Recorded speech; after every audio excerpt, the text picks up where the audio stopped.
Good morning class. बच्चों, आज हम एक कविता पढ़ेंगे। कविता का नाम है भारत की पावनतम माटी। कहने का मतलब भारत की पवित्र मिट्टी। यह कविता मनोज कुमार के द्वारा लिखी हुई है, जिसमें उन्होंने भारत की मिट्टी को शत शत नमन किया है। तो आइए इस कविता को हम पढ़ते हैं और इसके अर्थ को समझते हैं। अपनी धरती, अपनी संस्कृति, अपनेपन का धाम है। कहने का मतलब अपनी धरती यानी हमारी यह धरती, हमारी यह मातृभूमि, अपनी संस्कृति यानी जिस मिट्टी में हम सभी ने जन्म लिया है। यहाँ सभी हिंदू, मुस्लिम, सिख, ईसाई सभी की यह जननी है, अपनेपन का धाम है। कहने का मतलब कि यही हमारा निवास स्थान है। भारत की पावनतम माटी, शत शत तुझे प्रणाम है। फिर कवि कहते हैं कि हे भारत की पवित्र मिट्टी, मैं तुझे शत शत यानी हजारों बार तुम्हें नमन करता हूँ, जिसकी मिट्टी में हमने जन्म लिया है। श्वेत मुकुट धारण कर हिमगिरी जिसकी रक्षा है करता। अब यहाँ कवि कहते हैं कि श्वेत मुकुट यानी सफेद मुकुट धारण करके हिमगिरी यानी हिमालय इस भारत की रक्षा करता है। सागर जिसकी चरण धूल को अपने माथे पर धरता। अब यहाँ पर फिर कवि कह रहे हैं कि जिसके चरणों को सागर जो है वह धोता है, जिसके वक्ष स्थल पर शिशु सी क्रीड़ा करती सरिताएं, जिसके हृदय पर नदियां जो हैं वह हमेशा लहराती हैं, और वे जब लहराती हैं तो ऐसा मालूम पड़ता है कि वे छोटे बच्चों से की तरह वे लहरों की भांति खेल रही हैं। लहरों का नर्तन है मानो अनगिन तिरती कविताएं, और इन लहरों का नर्तन यानी लहरों का लहराना ऐसा लगता है कि मानो वह इस प्रकार से नृत्य कर रही हैं जैसे छोटे बच्चे आपस में खेलते हैं। ऐसा लगता है उन्हें देखकर कि ये अनगिनत कविताएं लिखती चली जा रही हैं। कन कन उस भारत जननी का अनुपम और ललाम है। फिर कवि कहते हैं कि मिट्टी का हर कण ऐसा हमें यह एहसास दिलाता है कि यह कितना ही अनोखा और यह कितना ही सुंदर है। फिर कवि इस मिट्टी को प्रणाम कहते हुए कहते हैं कि हे भारत की पवित्र मिट्टी, मैं तुझे हजारों बार प्रणाम करता हूँ। पूनम की रातों में चंदा दीपक राग सुना जाए।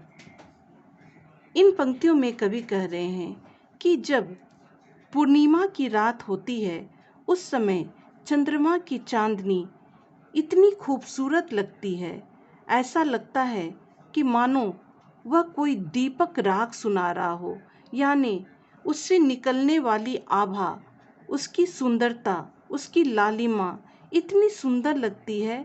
ऐसा लग रहा है कि वह कोई रोशनी भरा गीत हमें सुना रही है।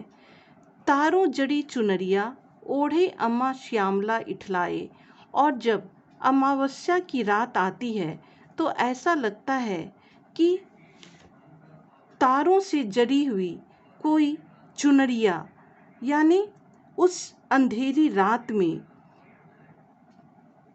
टिमटिमाते सितारों की तरह कोई चुनरिया पूरे आकाश को ढक लेती है, और वह इस तरह से इठलाती है मानो अपनी अमावस्या की रात में भी अपनी टिमटिमाहट से पूरे रात को जगमगा देती है। उषा सुंदरी के आंचल पर किरणें स्वर्णिम जाल बुने।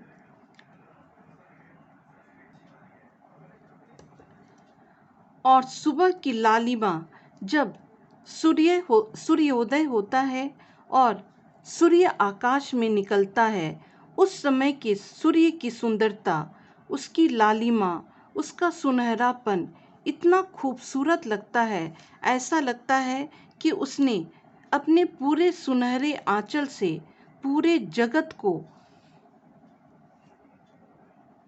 सुनहला बना दिया है। चरवाहे की बांसुरिया पर बहे सुरों की मधुर धुनें। सुबह होते ही चरवाहे भी अपने अपने पशुओं को लेकर खेतों की ओर निकल पड़ते हैं। ये जरूरी नहीं है कि हर एक चरवाहे अपने साथ बांसुरी लेकर ही निकले, लेकिन यहाँ कवि इन पंक्तियों के माध्यम से कह रहा है कि चरवाहा जब निकलता है अपने पशुओं को साथ लेकर, और अगर उसके साथ बांसुरी भी होती है, तो उस समय उसकी बांसुरी की तान ऐसी लगती है कि उसने अपने बांसुरी की तान से पूरे प्रकृति को ही संगीत में बना दिया है। यानी पूरी प्रकृति ही उसके मधुर गीत से ऐसा लगता है कि संगीतमय हो गया है। मोहक इसकी छटा निराली, यह धरती अभिराम है।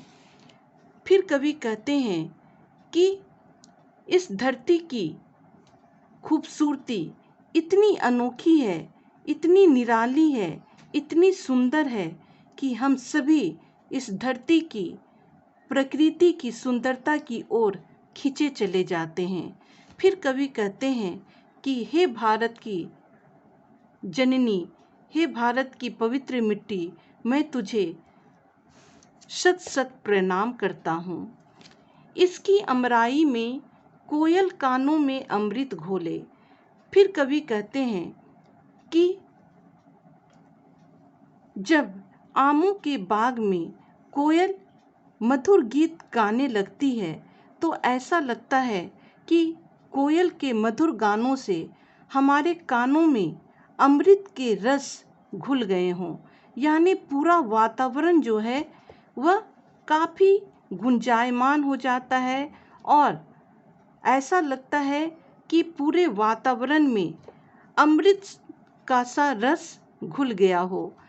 अली गुंजन सुन नन्ही कलियां धीरे से लोचन खोलें।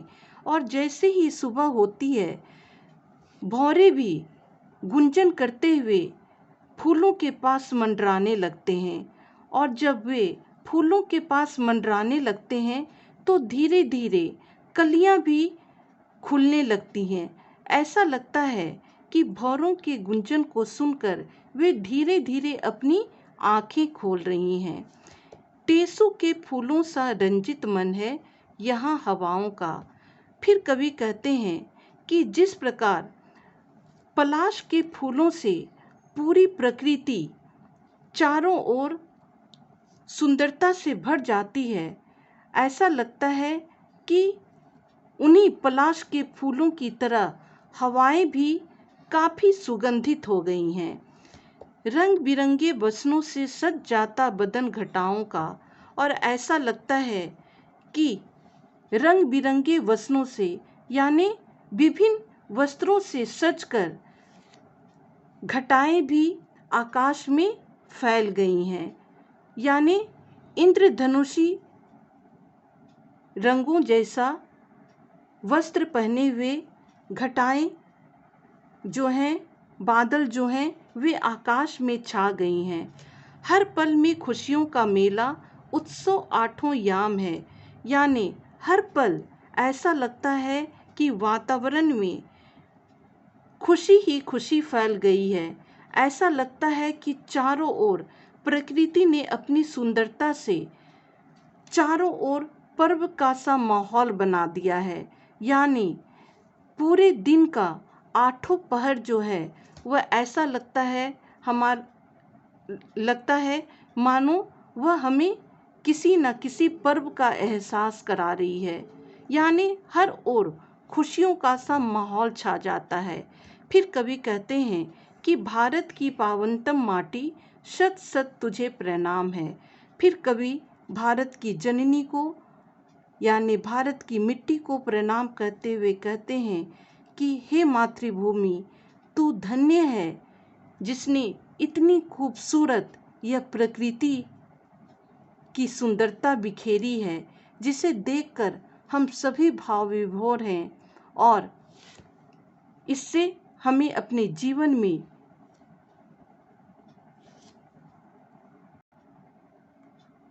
एक अजीब सा उत्साह भर गया है और हम सभी इस मिट्टी के हमेशा कर्जदार रहेंगे, जिसने हमें इतनी खूबसूरत प्रकृति दी है और जिसकी मिट्टी में हमने जन्म लिया है।